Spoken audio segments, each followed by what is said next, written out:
Hukum dan kepentingan masyarakat. Yang pertama, fungsi hukum dalam masyarakat. Menurut Roscoe, ketika terjadi ketidakseimbangan antara kepentingan dalam masyarakat, maka akan memicu timbulnya kebutuhan akan hukum. Ia mengidentifikasi 3 kepentingan yang seharusnya dilindungi oleh hukum. Yang pertama, public interest. Yang kedua, kepentingan individu yang terdiri atas pribadi, rumah tangga, dan harta benda. Yang ketiga, kepentingan sosial. Selanjutnya, fungsi hukum dalam masyarakat berfungsi sebagai alat pengendalian sosial yang tugas utamanya adalah menjaga agar masyarakat tetap mengikuti pola perilaku yang telah diterima. Hukum berperan sebagai penjaga status quo. Hukum mempertahankan apa yang telah terjadi bagian tetap dan terima oleh masyarakat. Hukum juga berfungsi sebagai simbol berpihakan hukum terhadap kepentingan tertentu. Di Indonesia, peran hukum dalam kehidupan berbangsa, bernegara, dan bermasyarakat masih belum mencapai posisi yang seharusnya. Hukum masih berada di bawah pengaruh politik dan kekuasaan.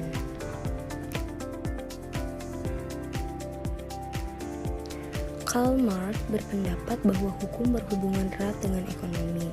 Hukum dianggap sebagai alat legitimasi yang digunakan oleh kelas ekonomi tertentu.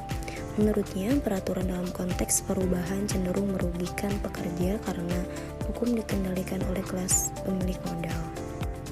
Menurut Brinzi Tamanaha dalam set Cipto Raharjo, konsep negara hukum melibatkan 3 kelompok pengertian. Yang pertama, pemerintah dibatasi oleh hukum. Yang kedua, negara hukum dapat dipahami melalui legalitas formal. Yang ketiga, prinsip pengaturan berdasarkan hukum, rule of law.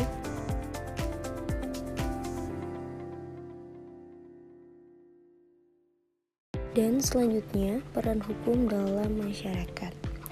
Negara Indonesia yang mendeklarasikan sebagai negara hukum memiliki tantangan utama, yakni menjadikan hukum sebagai landasan yang kuat, sehingga mampu meningkatkan kesejahteraan masyarakat. Peran masyarakat sangat penting dalam sebuah negara. Pemerintah yang baik seringkali diartikan sebagai good governance, yang merupakan hasil kesepakatan terkait pengaturan negara yang dibuat bersama oleh pemerintah dan masyarakat, madani, civil society, dan sekitar swasta. Kesepakatan ini mencakup seluruh mekanisme proses.